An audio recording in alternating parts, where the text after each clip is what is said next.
मागच्या एका महिन्यापासून दहशतवाद्यांनी आपला मोर्चा काश्मीर खोऱ्याऐवजी जम्मूकडे वळवल्याने सुरक्षा यंत्रणांची चिंता वाढली आहे.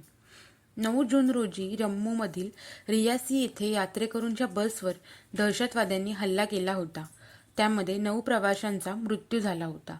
यानंतर 12 जून रोजी जम्मू काश्मीरमधील डोडा जिल्ह्यामधील तात्पुरत्या लष्करी तळावर दहशतवाद्यांनी गोळीबार केला होता, ज्यात 2 जवान जखमी झाले होते. यानंतर 8 जुलै रोजी कदुआ येथे लष्कराच्या वाहनाला केंद्रित करून हल्ला करण्यात आला होता, ज्यात 5 जवानांना वीरमरण आले होते.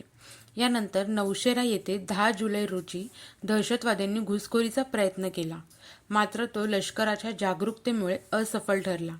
यानंतर पुन्हा 16 जुलै रोजी दहशतवाद्यांशी झालेल्या चकमकीत 9 जवानांना हौतात्म्य आले. मागच्या एका महिन्यामध्ये दहशतवाद्यांनी 7 मोठे हल्ले केले असून त्यामध्ये 12 जवानांना वीरमरण आले आहे. अशा प्रकारे सतत सुरू असलेल्या या हल्ल्यांविरुद्ध सरकार ठोस पाऊल कधी उचलणार असा प्रश्न निर्माण करत ठाण्यात केदार शिंदे यांच्या नेतृत्वाखाली शिवसेना उभाटा गटाच्या पदाधिकाऱ्यांसह सदस्यांनी आंदोलन केले.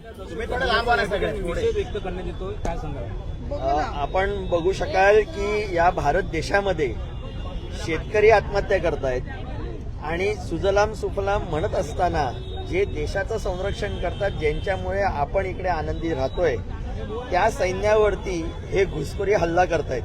वेळोवेळी असे हल्ले होऊन आज डोडा जिल्ह्यामध्ये जर का आपण बघू शकाल की 8 दिवसामध्ये 9 आपले वीर जवान शहीद होतात.